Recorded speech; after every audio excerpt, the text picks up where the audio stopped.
आप सभी के हृदय में विराजमान परमात्मा को मेरी राम राम। प्रभु श्री राम ने शबरी को समझाया कि छोड़ इन व्यर्थ की बातों में कि मैं छोटी जाति की हूँ और मैं स्तुति नहीं जानती, आपकी अभ्यर्थना करनी नहीं जानती, कैसे आपका स्वागत करूँ। इन सभी व्यर्थ की बातों को छोड़ दे और मेरी बात सुन। बात क्या?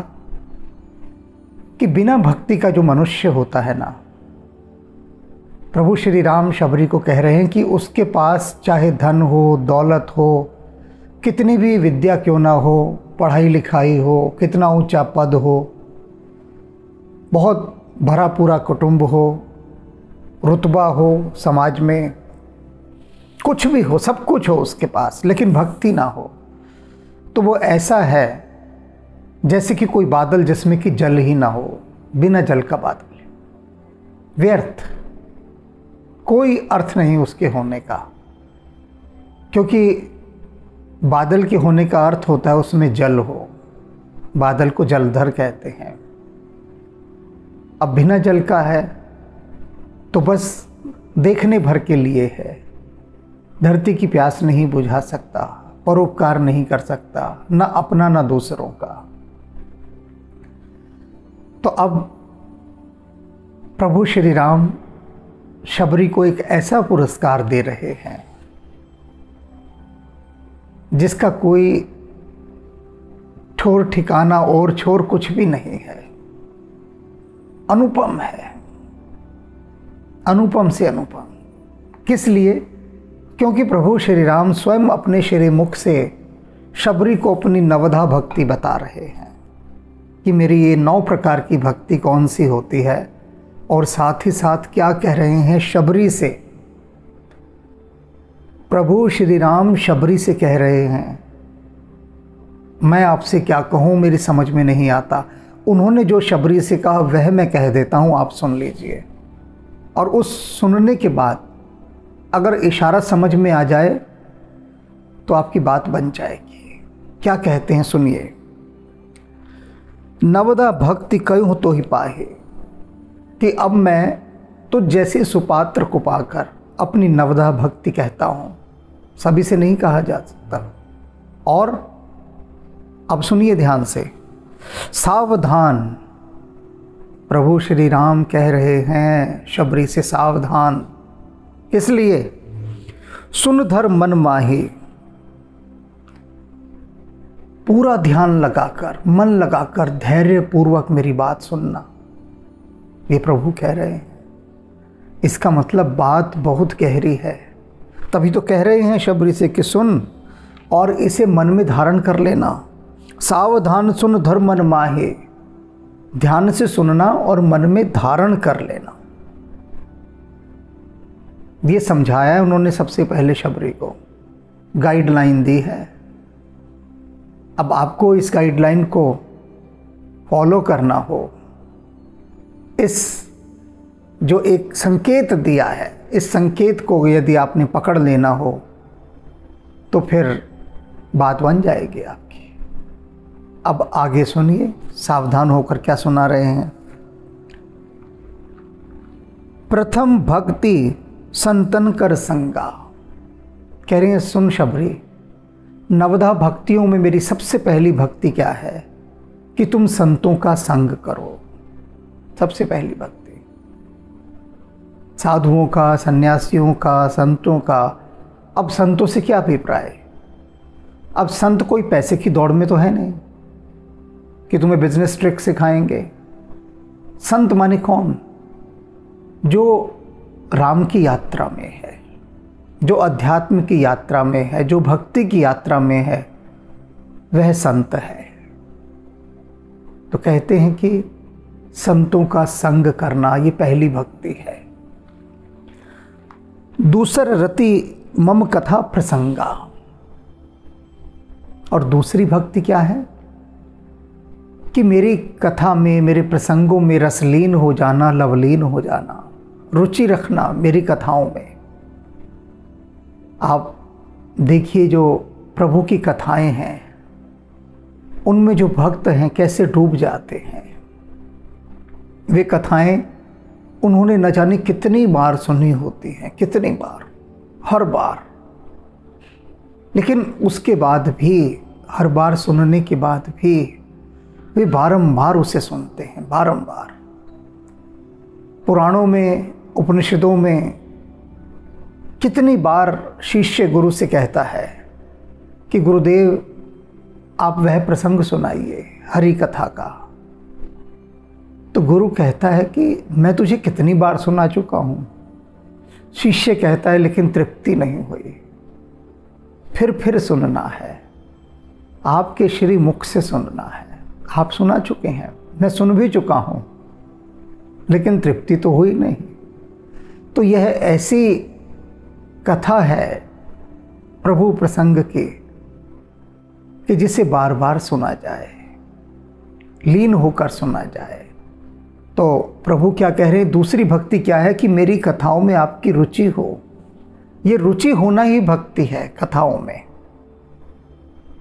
मैं अनेक बार लोगों से पूछता हूँ कि भाई तुम 4-6 लोग खड़े हो झुंड में, ग्रुप बनाकर, क्या बतिया रहे हो जरा बताओ तो पता लगता है कि कोई ना कोई सांसारिक विषय है जिस पर चर्चा हो रही है। इकट्ठे बैठे हैं, थोड़ा प्रॉपर्टी का मोल भाव जाना जा रहा है, बताया जा रहा है कि मैंने कितना कमाया, कितना गंवाया। कोई शेयर की बात कर रहा है, कोई और व्यापार की बात कर रहा है, कोई और रिश्ते संबंधों की बात कर रहा है, कोई राजनीति की, कोई खेल की। मार दुनिया भर के बातें वहाँ पर हो रही हैं। 4 लोग बैठे हैं। मैं पूछता हूँ अक्सर ऐसे 4 लोगों से कि तुम बैठे हो, क्या किसी ने ऐसा कहा कि मैं एक कथा सुनाता हूँ आपको प्रभु की, फिर दूसरा कहे अब मैं सुनाता हूँ, फिर तीसरा, फिर चौथा? कोई नहीं कहता ना। लेकिन हर अपना अपना सांसारिक अनुभव कहते जाते हैं। किसी का किसी से कोई लेना देना नहीं। हर व्यक्ति एक एक उद्योगपति को उठाकर उसकी कहानी सुनाएगा बैठकर कि उसने कहाँ से बिजनेस शुरू किया, कैसे गया, कहाँ पहुँचा, या पॉलिटिशियन की, राजनीतिज्ञ की, या खिलाड़ी की, या फिल्म अभिनेता की। इनकी पूरी कथा बाँचेंगे बैठकर, पूरी कथा भक्ति भाव से। और चारों के चारों एक से बढ़कर एक कथाएं सुनाएंगे। तो उनकी रुचि किस में है? राम को छोड़कर बाकी सब में है। और यही वे लोग हैं जो सुबह सुबह मंदिर में नंगे पैर जाते हैं, थाली लेकर जाते हैं, उसमें धूप दीप केला वेला ये सब रखा होता है, सब माथे पे तिलक लगाएंगे, वहाँ घंटी बजाएंगे, सिर झुकाएंगे, और फिर बैक गियर में वापस मंदिर से बाहर आएंगे, और फिर फर्स्ट गियर डाल के फिर घर की ओर चलेंगे। ये वही लोग हैं। बस सुबह एक फॉर्मेलिटी कर दी, एक रिचुअल कर दिया, उसके बाद पूरा दिन जो है, पूरा दिन फिर हरि कथा से क्या लेना देना, क्या मतलब, कौन हरि, कैसा हरि। अरे सुबह हरि को कर तो आए, पूज तो आए, और क्या सारे दिन छाती पे लिए घूमे हरि को। धंधा कौन करेगा, दुकान पे कौन बैठेगा, ठगी कौन करेगा, चोरी चकारी कौन करेगा, भ्रष्टाचार कौन करेगा, वो सब करना है। हरि को लिए कहाँ घूमेंगे हम सारा दिन। तो इसलिए हरि की कथा में कोई रुचि नहीं, बल्कि कोई हरि की कथा सुनाता भी है तो लोग कहते हैं पागल है, देखो, जब देखो तब अध्यात्म भगाता रहता है, अपने आप को न जाने क्या समझता है। तो ये संसार की रीति है। तो इसीलिए प्रभु कह रहे हैं शबरी से कि मेरी जो दूसरी भक्ति है ना, वो है कि मेरी कथाओं में रुचि होना। गुरुपद पंकज सेवा तीसरी भक्ति अमान। कह रहे हैं तीसरी भक्ति सुन कि गुरु के चरण कमलों की सेवा वह की जाए। और एक बात रेखांकित कर रहे हैं प्रभु आगे, अंडरलाइन, रेखांकित करके क्या कह रहे हैं कि गुरु की के चरण कमलों की सेवा तो की जाए, लेकिन कैसे? अमान में रहकर, यानी अहंकार रहित रहकर, कोई मान ना हो भीतर। अहंकार के साथ ही यदि गुरु की सेवा की तो वो सेवा व्यर्थ चली जाएगी, वह मेरी भक्ति नहीं कहलाएगी। मेरी नवधा भक्तियों में जो तीसरे स्थान की भक्ति है, ये गुरु के चरण कमल की सेवा, वह व्यर्थ हो जाएगी यदि उसमें अहंकार रहा तो। अब इसे भी समझिए। एक सज्जन मेरे मित्र हैं और कहते हैं कि मेरे गुरु मेरे घर आने वाले हैं, आप आइए, मैं आपको उनसे मिलवाना चाहता हूँ। मैंने कहा अवश्य आएंगे। महान व्यक्तियों के दर्शन करना तो सौभाग्य की बात होती है। और उसके बाद वो शुरू हो गए। कहते आप तो जानते ही हैं मेरे गुरु सेलिब्रिटी हैं, कितनी बड़ी हस्ती हैं। मैंने कहा हाँ बिल्कुल जानता हूँ। बोले वे जब भी आते हैं सिर्फ मेरे घर ठहरते हैं और कहीं नहीं ठहरते। उनके बाकी इतने भक्त, इतने शिष्य, इतने प्रेमी कहते रहते हैं कि हमारे घर भी चरण डाल दो, तो वो कहते हैं कि नहीं, ठहरूंगा तो इसी के घर ठहरूंगा। मैंने कहा अच्छा भाई। अब ये अहंकार की गुरु देखो मेरे घर ही ठहरता है, मैं कितना खास हूं। अब पहुंचे उनके गुरु से मिलने, हम राम राम हुई, बैठे। उन्होंने कहा कि अरे ये हमारा बच्चा बताता है कि आप भी कुछ कथा वथा कहते हैं, बहुत ज्ञानी हैं आप। मैंने कहा महाराज मैं कहाँ का ज्ञानी, मैं तो चूहा हूँ। मुझे हल्दी की गांठ मिल गई है, राम जी ने पंसारी बना दिया कि भैया पंसारी बन के बैठ जा। तो मैं वो चूहा हूँ जो हल्दी की गांठ लेके पंसारी बना बैठा है। कहाँ का ज्ञान यार, मुझे कोई ज्ञान नहीं। मैंने कहा एक बात बताइए, आप हर बार अपने इसी शिष्य के घर क्यों ठहरते हैं? तो वो बोले कि अरे ये बड़ा प्यारा शिष्य है हमारा। तो मैंने कहा बाकी क्या है? बाकी प्यारे नहीं हैं आपके शिष्य? अगर ये प्यारा है तो बाकी क्या है? वो जो बाकी इतने आपको बुला चुके, उनके घर क्यों नहीं ठहरते आप? तो बोले कि अरे अब इसके घर में बहुत सुविधा है, तो बड़ा एक हमें कंफर्ट लेवल अच्छा रहता है, यहाँ ठहर जाते हैं इसके यहाँ, इसीलिए। बोल गए वो यूं ही। मैंने कहा मैं अब आपको बताता हूँ कि इसके घर ठहरना भी आपके अहंकार को बढ़ाता है कि इसका इतना बड़ा फार्म हाउस है, गाड़ियाँ हैं बहुत लंबी लंबी महंगी गाड़ियाँ, तो आपका रुतबा और बढ़ता है कि देखो कितने अमीर आदमी के घर में ये ठहरते हैं आकर। लोग डरते हैं, सहमे रहते हैं। बहुत सारे लोग तो ये सोचकर ही नहीं आते होंगे कि अरे वहाँ तो एंट्री ही नहीं मिलेगी।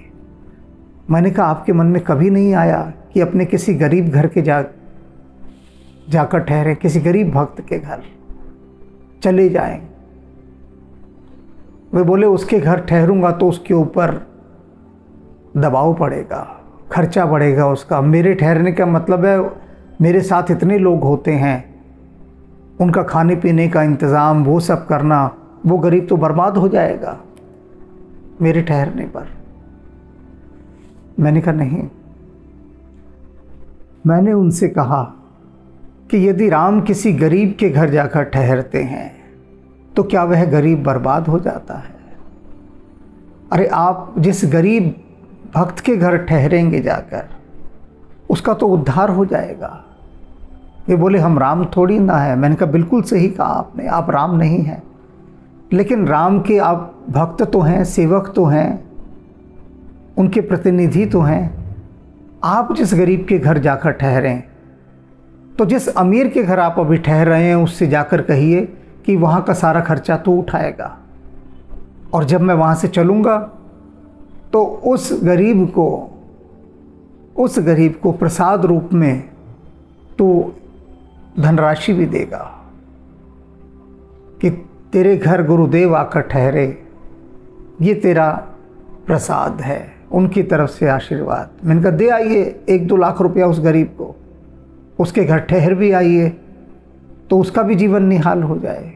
लेकिन नहीं, नहीं, मैंने देखा है, ऐसे अनेक शिष्यों को देखा है जो इस अहंकार में भरे होते हैं कि देखो गुरु हमारे घर ही ठहरता है, और वो अमीर शिष्य होते हैं सारे, और गुरु भी उन्हीं शिष्यों के घर जाकर ठहरते हैं कि जो बहुत हाई प्रोफाइल लोग हैं, बहुत पैसे वाले हैं, हर चीज़ का वहाँ कंफर्ट लेवल बढ़ा होता है। तो अब कबीर साहब जैसे गुरु तो खोजना मुश्किल है ना, रैदास जैसे गुरु, ऐसे गुरु तो दुर्लभ होते हैं, अति दुर्लभ, अति से अति दुर्लभ। गुरु नानक देव जैसे गुरु, तो ऐसे गुरु तो बस बहुत गहरी दृष्टि से ही देखे जा सकते हैं, बहुत गहरी दृष्टि से। तो प्रभु ने क्या समझाया कि गुरु पद पंकज सेवा तीसरी भक्ति अमान, कि अहंकार रहित होकर गुरु के चरण कमलों की सेवा की जाए। चौथी भक्ति मम गुण गण करिए कपट तजिगान, और चौथी भक्ति क्या है कि मेरे गुणों का गुणगान करो, मेरे गुणों का, लेकिन कैसे? कपट तज कर, कपट नहीं होना चाहिए। चौथी भक्ति मम गुण गण, मेरे गुण समूहों का करिए कपट तजिगान, कपट को छोड़कर गान करना है। प्रभु के गीत गाते समय मन में कपट नहीं होना चाहिए। कपट किस प्रकार का? सोचिए कि प्रभु के गुण गाने में क्या कपट हो सकता है। कपट ये कि गीत गा रहे हैं प्रभु के, लेकिन उसके साथ साथ उसे यह भी जना रहे हैं कि देख तेरे मैंने इतने गीत गाए हैं, और इतने गीत गाने के बदले अब तुझे मुझे बहुत कुछ देना चाहिए, हिसाब बराबर करने का समय आ गया है। तो ये कपट, कपट माने लालसा, इच्छा, कामना, कि प्रभु के गुणों का गुणगान गा रहे हो। अब मीरा गुणगान गा रही है, कुछ मांगा कभी मीरा ने? कितना गाई मीरा प्रभु के गुणों को, कितना गाए कि घुंघरू टूट गए, ऐसा झूम के नाची आज के घुंघरू टूट गए। सोची कैसा नाची होगी कि घुंघरू ही टूट गए, और घुंघरू ऐसे नहीं टूटे होंगे, टूटने से पहले उन्होंने पैरों को लहूलुहान किया होगा, बहुत उत्पात मचाया होगा घुंघरुओं ने, बहुत अपने सिर पटके होंगे पैरों पर मीरा के। मीरा के पैरों को लहूलुहान करने के बाद टूटे होंगे।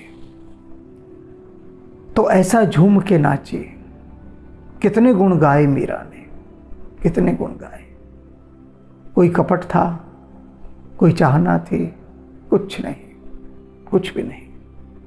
तो इसलिए प्रभु का गुणगान जब भी गाएं, लोग पूछते हैं मुझसे, प्रश्न करते हैं कि हम कितनी बार हनुमान चालीसा का पाठ करें, 100 बार करें, 700 बार करें, जिससे कि हनुमान जी प्रसन्न हो जाएं और हमारे बिगड़े काम बने। क्योंकि बार बार कहा गया है जो 7 बार पाठ कर सोए, तो 7 माने 700 या 7। बजरंग बाण का पाठ कितनी बार करें, सुबह करें या रात को करें, सुबह करें तो कितने बजे करें, रात को करें तो कब करें, सुंदरकांड कब कब रखवाएं, इत्यादि इत्यादि। पूरा हिसाब किताब लोग मांगते हैं कि हम ये हिसाब किताब के हिसाब से टर्म और कंडीशंस पूरी कर देंगे तो हनुमान जी सामने आकर खड़े हो जाएंगे कि यस प्लीज़ कहिए मैं आपके लिए क्या कर सकता हूँ। तो वे सारे देवी देवताओं को, परमात्मा को होटल का वेटर समझते हैं कि घंटी बजाई और वो आकर खड़ा हो गया सामने कि यस प्लीज़। ये नहीं, यही बात समझा रहे हैं प्रभु कि मेरे गुण समूहों का गुणगान करो, लेकिन कपट त्याग कर, कामनाओं को त्याग कर। कामना ही तो सबसे बड़ा कपट है, उसे त्याग कर। अब 5वीं भक्ति, मंत्र जाप मम दृढ़ विश्वासा, पंचम भजन सुवेद प्रकाशा।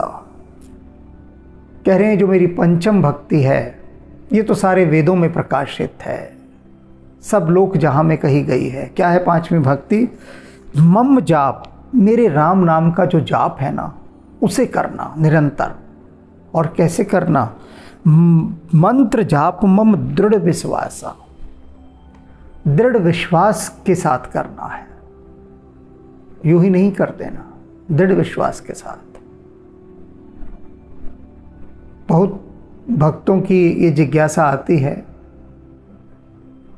कि आजकल हमारा मन भक्ति में नहीं लग रहा, पहले बहुत लगता था, हर समय लगा रहता था, फिर पता नहीं जाने क्या हो गया अचानक कि अब मंत्र जाप करने में भी मन नहीं लगता, ध्यान में भी बैठते हैं तो मन नहीं लगता, पूजा भी नहीं की जाती और मन व्याकुल रहता है। तो वही पंचम भक्ति प्रभु बता रहे हैं कि मेरा जो नाम है, राम का जो मेरा नाम है, इस नाम का निरंतर जाप करना। और कैसे करना? दृढ़ विश्वास के साथ। जब दृढ़ विश्वास होता है तब ये चीज़ें नहीं आती, ये बिल्कुल नहीं आती। तो उस दृढ़ विश्वास को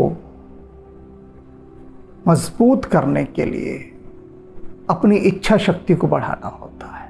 ये 5वीं भक्ति है। छठदम शील विरत बहुकर्मा, निरंतर सज्जन धर्मा। छठी भक्ति क्या बता रहे हैं? छठ दम कि अपने इंद्रियों का दमन करना, उन्हें नियंत्रण में रखना। शील, शीलता का गुण। पहले तो कहा इंद्रियों को दमन करना, इंद्रियों का। अब इंद्रियों का दमन करना ये छठी भक्ति का पहला पॉइंट है। इंद्रियों का कहाँ दमन करना है?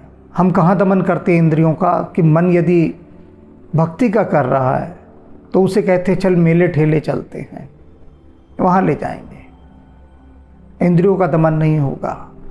इंद्रियां कहती हैं कि रिश्वत ले ली जाए, बेईमानी की जाए, भ्रष्टाचार किया जाए, तो इंद्रियों की बात व्यक्ति तत्काल मान लेता है, तत्काल।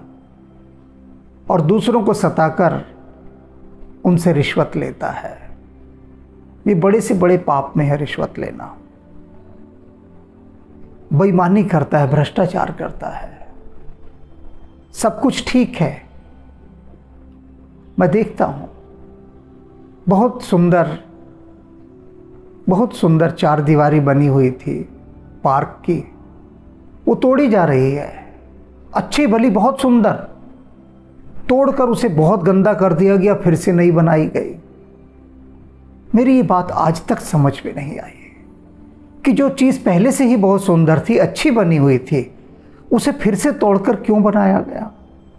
कोई खराब चीज़ हो, टूटी फूटी चीज़ हो तो बना भी दी जाए, अच्छी भली चीज़ को तोड़ के फिर बनाया गया है। तो क्या है? इंद्रियों का दमन नहीं किया गया, दमन नहीं किया गया। इंद्रियों का दमन होता तो ये काम ना होता। और फिर शीलता, ये भी इस भक्ति के अंतर्गत आता है कि आप शीतल रहें, हर समय ठंडे रहें, कूल रहें, क्रोध में ना भरे रहें। ये जो शील का गुण है, शिष्टाचार का गुण है, ये भी भक्ति है। विरत बहुकर्मा, और कह रहे हैं बहुत सारे कर्मों से विरक्ति हो जाए, वैराग्य हो जाए। बहुत सारे कर्मों से। कौन से कर्मों से? जो अनावश्यक कर्म है, जो बेईमानी के काम है, धोखेधड़ी के काम है, उनसे विरक्ति हो जाए, उनसे विरक्ति। पर उनसे विरक्ति नहीं होती तो भक्ति भी नहीं होगी। ये वाले निरंतर सज्जन धर्मा, और कहते हैं इसके बाद निरंतर लगातार जो सज्जनों का धर्म है उस सज्जनों के धर्म पर उनके साथ चलते रहो। अर्थात जो श्रेष्ठ पुरुष हैं, उन श्रेष्ठ पुरुषों का धर्म क्या है, श्रेष्ठ जनों का धर्म क्या है, ये जानो और निरंतर उनके साथ चलो। भगवान बुद्ध का एक मंत्र है ना, बुद्धम शरणम गच्छामि, संघम शरणम गच्छामि। तो ये जो संगम शरणम गच्छामि की बात कह रहे हैं कि उन लोगों का संग करो जो परमात्मा के मार्ग पर हैं। धम्मम शरणम गच्छामि, फिर आप धर्म की शरण में जाएंगे, ऐसे नहीं चले जाएंगे। तो इस भक्ति को जान लेना संसारियों के लिए बहुत ज़रूरी है कि अनावश्यक कर्मों से वैराग्य हो जाना, इंद्रियों का दमन करना, शील व्यवहार रखना और अच्छे लोगों के साथ बैठना उठना, उनका संग करना। सातवां सम्मोहि मय जग देखा। और सातवां क्या है? सातवीं भक्ति मोहिमय जग देखा, कि सारे संसार को राममय देखो, मुझमय देखो। बहुत बड़ी भक्ति है ये कि राम कह रहे हैं पूरे संसार में मुझी को देखो, बस मैं ही दिखाई दूं और कोई दिखाई ना दे तुमको, राममय ही सारा संसार दिखाई दे। ये सातवीं भक्ति है। ये तो बड़ी मुश्किल है भाई, बहुत मुश्किल है। कैसे दिख जाएगा सारे में राम? हमें तो अपने दुश्मन दिखते हैं, अपने पराये दिखते हैं। हर व्यक्ति नौकरी करता है जाकर, प्रत्येक व्यक्ति किसी न किसी क्षेत्र में, जिसका बिजनेस है वो भी नौकर ही है, और हर एक का कोई ना कोई बॉस है। तो जो भी बॉस होता है कहीं का भी, किसी भी संस्था का, उस बॉस के पास एक लिस्ट होती है अपनी, एक ब्लैक लिस्ट होती है और एक गोल्डन लिस्ट होती है। ब्लैक लिस्ट में वो लोग होते हैं जिन्हें बॉस नापसंद करता है, ये लोग मेरे अगेंस्ट हैं, मेरे विरुद्ध रहते हैं, तो वो उनको अपनी ब्लैक लिस्ट में डाल देता है और फिर उनको हमेशा नफरत की निगाहों से देखता है, उनके लिए कुछ नहीं करना चाहता। अगर वो किसी चीज़ के हकदार भी होते हैं, डिज़र्व भी करते हैं किसी चीज़ को, वह उनको नहीं देता, बिल्कुल नहीं देता, उससे तरसाता है, वंचित रखता है। लेकिन जो उसकी गुड लिस्ट में होते हैं, वे चाहे कितने निकम्मे हों, नकारा हों, लेकिन उनका एक ही गुण होता है कि वे बॉस की सदा जय जयकार करते रहते हैं। तो बॉस उनको सदा समय समय पर कुछ न कुछ देता रहता है, जिसके लिए वो बिल्कुल डिज़र्व नहीं करते, योग्य नहीं होते, वो सब चीज़ें उनको देता है और सदा उनको अपने निकट रखता है। और ब्लैक लिस्ट वालों को वो अगर नमस्ते भी करें बॉस को, तो बॉस मुंह फेर लेता है। तो इसीलिए राम कह रहे हैं कि जो सातवीं भक्ति है ना, सबसे कठिन है कि सारे संसार को राममय देखना, मुझ में देखना कि मैं ही तो हूँ और कोई है ही नहीं, मेरी सत्ता है। और ऐसा देखना बहुत दुष्कर कार्य है। सातव ममोहि जग मोहिमय जग देखा, मोते संत अधिक कर लेखा। और मुझसे भी अधिक संतों को महत्व दिया जाए। राम ये कह रहे हैं कि जो संत हैं उनको अधिक महत्व दिया जाए, मुझसे भी अधिक। क्यों कहा? क्योंकि एक शिष्य ने कहा था, गुरु गोविंद दो खड़े काके लागू पाए, बलिहारी गुरु आपने गोविंद दियो बताए। अब ये जो गुरु है यही तो परमात्मा का रास्ता दिखाएगा ना, और कौन दिखाएगा, कौन बताएगा? गुरु ही बाट दिखाएगा। तो इसलिए प्रभु कह रहे हैं कि मुझसे भी अधिक आप गुरु का सम्मान करें, गुरु की सेवा करें, क्योंकि वही आपको मुझ तक पहुंचाएगा। वही राम जी तक की सीधी फ्लाइट कोई भी नहीं है। कोई सोचे कि डायरेक्ट फ्लाइट हो, राम जी तक सारी कनेक्टिंग फ्लाइट है, सीधी है ही नहीं, आज तक हुई नहीं कभी सीधी। कोई चली नहीं ऐसी फ्लाइट जो सीधी राम जी तक जाती हो डायरेक्ट। वो बहुत सारी कनेक्टिंग फ्लाइटों से होते होते तब पहुंचती है। तब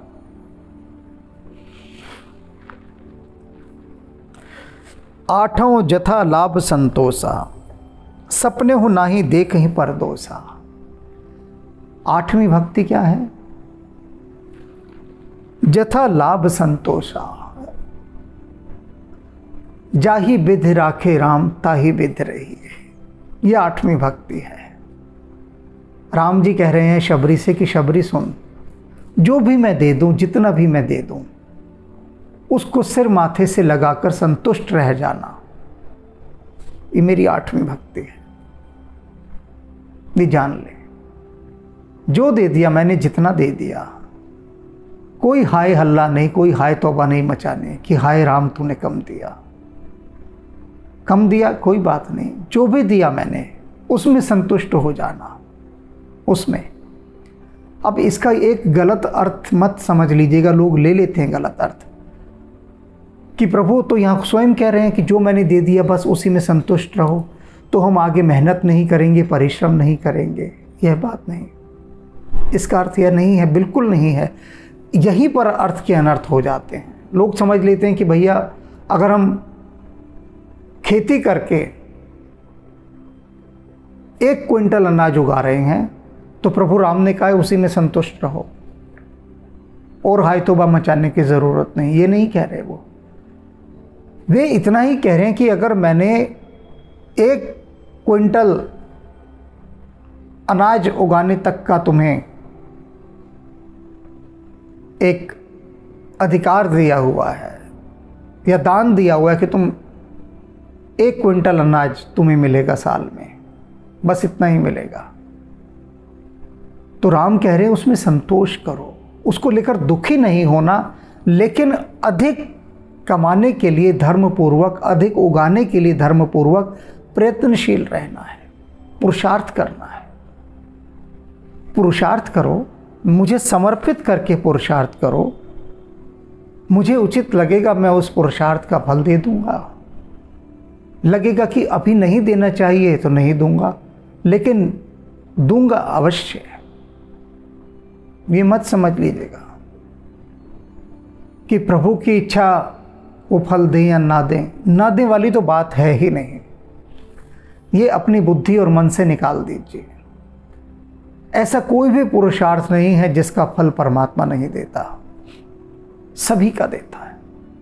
हाँ, अंतर इतना पड़ जाता है कि कब देगा। ये जो कब देना है ना, यह उसकी इच्छा पर निर्भर है। देगा अवश्य।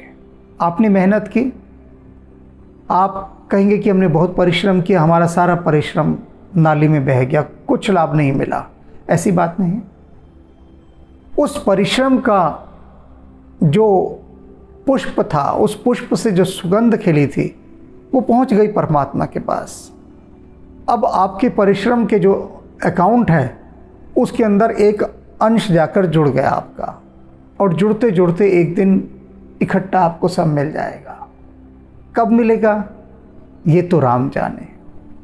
और वही राम कह रहे हैं कि अभी मैं जितना दे रहा हूं, अभी उसमें संतुष्ट रहो। अधिक की लालसा के कारण लोभ मत पालो, और कम दिया है मैंने यह सोचकर दुखी मत हो। इसका यही अर्थ है। सपने हो नहीं देखई परदोसा, और सपने में भी दूसरे के दोष मत देखो। दूसरे के दोष, दूसरे की निंदा मत करो। आलोचना अलग चीज़ है, निंदा अलग चीज़ है, दोनों का अंतर समझ लीजिएगा। आलोचना होती है मूल्यांकन करना। जब आप किसी की आलोचना करते हैं, आलोचना बहुत कम लोग कर पाते हैं। आलोचना करने के लिए बहुत गहरी दृष्टि चाहिए। निंदा सभी कर लेते हैं, निंदा आसान काम है। निंदा में परदोष देखना होता है। निंदा का परदोष देखने का जो प्रभु श्री राम यहाँ कह रहे हैं, उसका अर्थ होता है कि किसी को आप जानबूझकर नीचा गिराना चाह रहे हैं, उसे परदोष देखना कहते हैं। उसे जानबूझकर,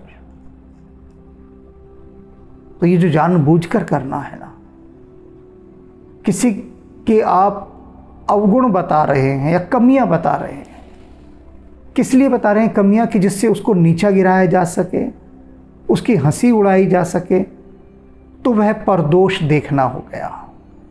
और यदि आप किसी की कमियां इसलिए बता रहे हैं कि वो अपना विकास कर सके, और कमियां बताते समय आपके मन में घृणा नहीं है, आप तटस्थ हैं, न्यूट्रल हैं, तो उसे आलोचना कहते हैं। आप उसे बता रहे हैं कि भाई ये तेरे अंदर दोष हैं, कमियां हैं। और कमियों को बताते समय आप बिल्कुल वैसे हो गए हैं जैसे कि कोई चिकित्सक होता है, कोई वैद्य है, कोई डॉक्टर कोई कमियां अगर हमें बता रहा है हमारी, तो इसका मतलब वो हमारी निंदा थोड़ी ना कर रहा है, हमारे दोष थोड़ी ना गिना रहा है, सुखी थोड़ी ना हो रहा है हमें नीचा गिरा कर। तो इस प्रकार से चिकित्सक के दृष्टिकोण से यदि किसी की आप आलोचना करते हैं, किसी के दोष दिखाते हैं बतौर चिकित्सक, तब तो वो बहुत शुभ है, सुंदर है। लेकिन सपने हो नहीं देखहीं पर दोषा, प्रभु राम कह रहे हैं सपने में भी कभी किसी के दोषों को मत देखो, किसी को नीचा मत गिराओ, किसी की निंदा मत करो। ये भी मेरी भक्ति है। नवम सरल सब सन छल हीला, कहते नौवीं भक्ति तो मेरी सबसे सरल है। सरल वरल कुछ नहीं है ये, कह रहे हैं प्रभु मेरी नवीं भक्ति सबसे सरल है। नवम सरल सब सन छलहीना, क्या है नवीं भक्ति? कि सबसे सरल हो जाना, और सन छलहीना, सबके साथ कपटहीन व्यवहार किया जाए, छल रहित व्यवहार। है कोई सरल भक्ति कि सबके साथ बिना कपट का, बिना छल का व्यवहार किया जाए? ये तो बड़ा मुश्किल है। ये व्यवहार तो उच्च कोटि के संत ही कर सकते हैं। और प्रभु श्री राम हमें बहका कर, फुसला कर हमें उच्च कोटि के संत बनाना चाह रहे हैं, और समझते नहीं है प्रभु श्री राम कि हम उनसे भी 4 हाथ आगे हैं। वो हमें क्या उपदेश दे रहे हैं कि पूरे संसार के साथ, सबके साथ सरल हो जाओ और छल कपट सहित व्यवहार करो, निश्छल व्यवहार। ऐसे कोई दुनिया चलती है? राम जी को समझ ही नहीं है, बताओ क्या समझा रहे हैं। और दुनिया वालों को समझा रहे हैं शबरी का आश्रय लेकर कि छल कपट रहित हो जाओ। सब हंसते होंगे, ये सारे राजनेता, अधिकांश जो सरल हैं, सच्चे हैं, प्यारे हैं, वो नहीं। बाकी सब हंसते होंगे कि क्या ये राम जी कह रहे हैं। उन्हें सोचना भी तो चाहिए, कहने से पहले कोई सुनेगा उनकी ये बात है? बात ऐसी कहो जो उठाई जाए, धरी जाए, रखी जाए। कह रहे हैं पूरे संसार के साथ छल रहित हो जाओ। संसार चलेगा कैसे? संसार तो चल ही छल पर रहा है। तो ये नवी भक्ति पर तो क्रॉस लगा दें आप सभी, क्योंकि ये नहीं हो सकता। कदम कदम पर छल है, जिससे पूछ लो, और जो जिस संस्था में काम कर रहा है। बहुत लोगों से मेरा संपर्क होता है, मैं पूछता हूँ और बताइए आपकी संस्था में कैसा चल रहा है सब, जहाँ भी आप काम करते हैं। वो कहते क्या है, हर जगह पॉलिटिक्स है, एक ही डायलॉग सभी जगह कि पूरी संस्था में जी पॉलिटिक्स है, सारी राजनीति चल रही है, पैसा खाया जा रहा है, लूट खसोट मच रही है, कोई देखने सुनने वाला नहीं, अंधी पीसे कुत्ता खाए, ऐसा मामला चल रहा है सब जगह। तो राम किसे समझा रहे हैं कि सारी संसार के प्रति छल कपट रहित हो जाओ? कैसे बता रहे हैं? ये भक्ति नहीं हो सकती, क्योंकि यदि छल कपट रहित हो जाएंगे संसार के प्रति, तब तो आप दिव्य हो जाएंगे। और दिव्य होना तो बहुत ऊंची बात है, बहुत ही ऊंची। और सरल हो जाना, सरल कौन होता है? छोटा सा बच्चा, सबसे छोटा बच्चा वो सरल होता है, जिसे अभी दुनियादारी का कोई इल्म नहीं, कोई ख्याल नहीं, और वही छल कपट रहित भी होता है, छोटा बच्चा। और वही बात कहते हैं जीसस भी कि जो छोटे बच्चों के समान सरल हो जाएंगे, वे ही प्रभु के राज्य में प्रवेश पाएंगे।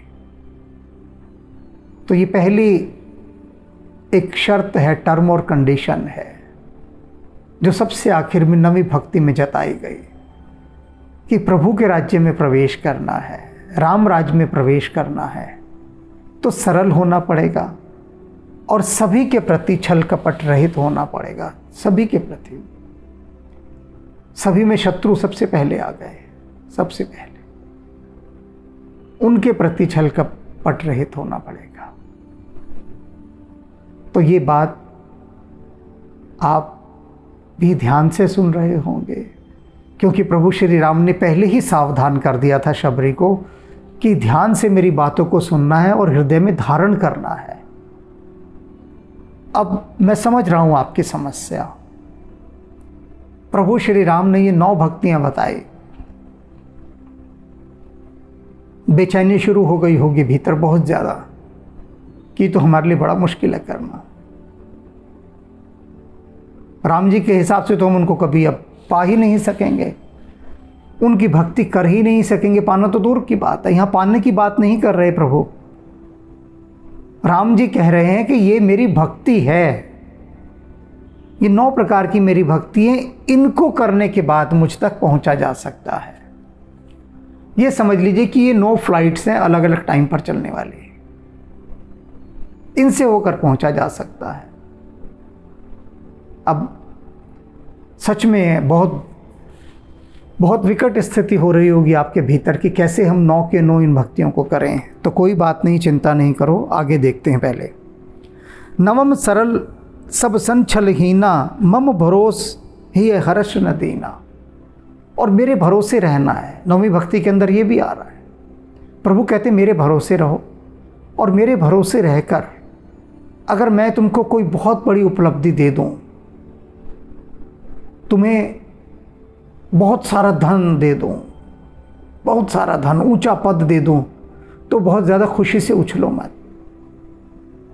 बेशुमार दौलत दे दी मैंने तुम्हें, रुतबा दे दिया, तो उछलो मत खुशी से, पागल मत हो जाओ। और अगर मैंने तुमसे कुछ छीन लिया तो दुखी भी मत हो जाओ।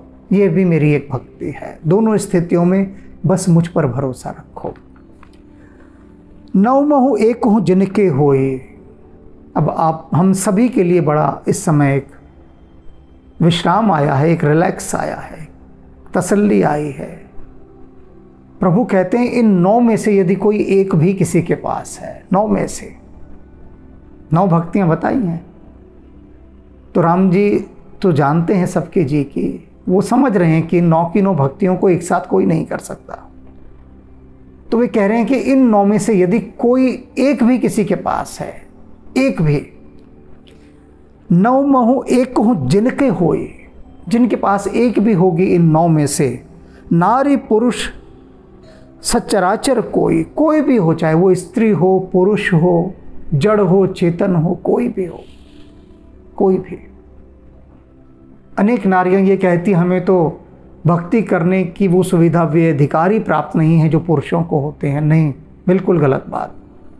यहाँ राम जी क्या कह रहे हैं कि इन 9 भक्तियों में से एक भक्ति भी किसी के पास अगर है, चाहे वो स्त्री है या पुरुष है, सजीव है या निर्जीव है, किसी के पास भी है, सोई अतिशय प्रिय भामिनी मोरे। शबरी से कह रहे हैं सुन भामिनी, वह मेरा अतिशय प्रिय है, अतिशय प्रिय। अतिशय माने बहुत अधिक, मैं उसे बहुत अधिक चाहता हूं। ये राम जी कह रहे हैं। किसे चाहता हूं?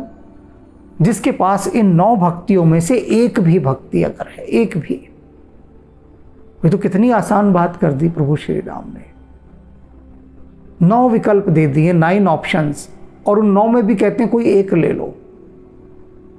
ये तो बहुत आसान बात है, बहुत ही आसान। हम अपनी रुचि के अनुसार कोई भी एक ले सकते हैं, जो जी चाहें। और वो लेते ही ये प्रभु श्री राम ने हस्ताक्षर करके बात कही है कि वह मेरा अतिशय प्रिय हो जाएगा, अतिशय प्रिय है। सकल प्रकार भक्ति दृढ़ तोरे। और राम जी क्या कह रहे हैं? शबरी लेकिन सुन, तेरे पास तो ये 9 की 9 प्रकार की भक्तियां बड़े दृढ़ रूप से विद्यमान हैं। अब आप सोचिए सोच काम नहीं करेगी वैसे, पर इसके अलावा कोई शब्द भी नहीं है। आप कल्पना कीजिए कि राम जी कह रहे हैं इन 9 में से जिसके पास एक भी है वह मेरा अतिशय प्रिय है। अतिशय की बात तो कोई शब्द होता ही नहीं, और शबरी के पास 9 की 9 एक साथ हैं, 9 की 9। बताइए, तो शबरी राम को कितनी प्रिय होगी। उसके लिए शब्दकोश में, भाषा कोश में हमारे पास कोई शब्द उपलब्ध नहीं है, कोई भी, बस निशब्द है, कोई शब्द नहीं है। जोगी वृंद दुर्लभ गति जोई, तो कहूं आज सुलभ भई सोई। कह रहे हैं राम जी शबरी से कि जो योगियों को भी जो चीज़ दुर्लभ है, महायोगियों को, सन्यासियों को, साधुओं को जो दुर्लभ है, जोगी वृंद दुर्लभ गति सोई, उनके जो झुंड के झुंड हैं योगियों के, सन्यासियों के, उनको भी जो दुर्लभ है, तो कहूँ आज सुलभ भई सोई, वो आज तेरे लिए सुलभ हो गई है, सहज उपलब्ध हो गई है तुझे, जो योगियों को भी उपलब्ध नहीं। अब देखिए राम जी की कितनी अपार कृपा शबरी पर हुई है। 9 की 9 भक्ति शबरी के पास है, 9 की 9। और मैं फिर कहूंगा आपसे कि प्रभु श्री राम ने जो ये बात कही है ना शबरी के लिए कि तेरे पास 9 की 9 भक्तियां एक साथ हैं, उसकी सच्चाई जाननी हो, अगर सत्य जानना हो, उसे अनुभव करना हो, तो रामबाण उपन्यास अवश्य पढ़िए, अवश्य। जैसे कोई चिकित्सक बार बार औषधि के लिए कहता है, महामारी में बार बार घोषणा की जाती थी ना, आज भी की जाती है, उसके कुछ नियम बताए जाते हैं बार बार कि इनका पालन कीजिए, इनका पालन कीजिए, बार बार दोहराए जाते हैं। इसीलिए मैं बार बार यहाँ दोहराता हूँ इन उपन्यासों के लिए। ये औषधियाँ हैं, ये रामबाण औषधियाँ हैं, क्योंकि इन्हें मैंने नहीं बनाया, मुझसे बनवाई गई हैं, और हनुमान जी महाराज ने बनवाई है। ये वैद्य हैं, मैं तो इनका सेवक हूँ, जो ये औषधि बनवाते हैं, घिस देता हूँ, कूट देता हूँ, तोड़ लाता हूँ, बस मैं इतनी भूमिका करता हूँ। तो ये जो नवधा भक्ति प्रभु श्री राम शबरी को बता रहे हैं, शबरी को जाने बिना आप नहीं जान पाएंगे कि कैसे उसके अंदर ये 9 की 9 भक्तियाँ एक साथ हैं। तो इसलिए ये जो रामबाण उपन्यास है, इसमें हनुमान जी का प्रवेश हुआ है। हनुमान जी पहली बार इसमें प्रभु श्री राम से मिलते हैं, तो उनका वो जो मिलना है, वो जो मिलना है, मैंने तो देखा, मैं तो वहीं था, तभी कह भी पाया हूं, झूठ है या सच है ये तुम जानो, मैं बैरागे नाचूं गाऊं, मैं बैरागे नाचूं गाऊं। रघुपति राघव राजा राम, पतित पावन सीताराम। रघुपति राघव राजा राम, पतित पावन सीताराम। सीताराम सीताराम बज प्यारे तो सीताराम। सीताराम सीताराम बज प्यारे तो सीताराम। रघुपति राघव राजा राम, पतित पावन सीताराम। सीताराम सीताराम बज प्यारे तो सीताराम।